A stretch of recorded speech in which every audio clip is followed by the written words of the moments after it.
2 for 64 hours, hazmat awareness and ops for 80, and emergency medical responder or EMR for 40. A little asterisk is there because David came to us already in EMT, so we did not make him take that EMR.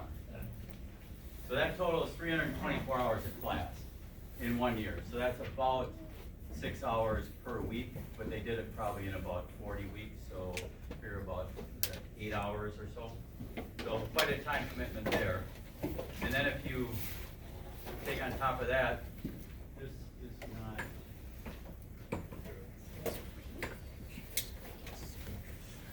Time out. So technology, this new PowerPoint is actually working.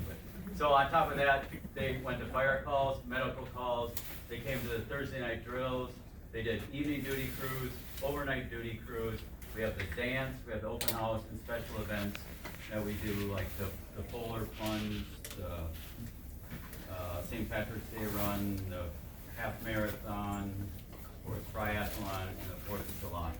So not only did they do that 324 hours of class, they did all these others.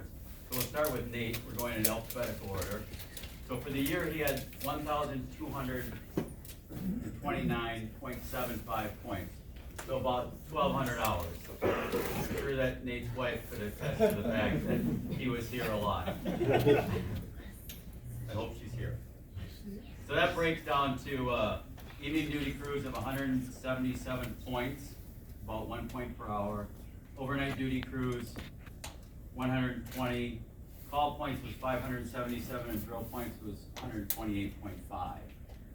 And so our requirement for a Station 1 person is 30 points per month, or about 360 per year.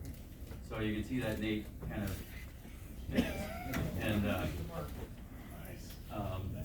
there again, he was probably spent an awful lot of time down here. But the whole group of 4 more than doubled our expectations of points, or quadrupled, because they did not have to respond to calls while they were in training. So it was 40 hours, 40 weeks. They weren't required to, but they did. So Sandy's totals, 624 points, 30 evening duty crew, 100 overnight, 130.5 for calls, and 97 for drills. And then Jake Saba, I don't know if we know who other Jake was.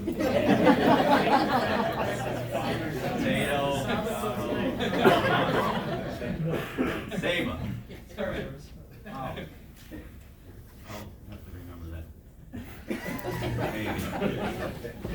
All right, total points, 512. Evening duty crew, 12. Overnight duty crew, 65. Call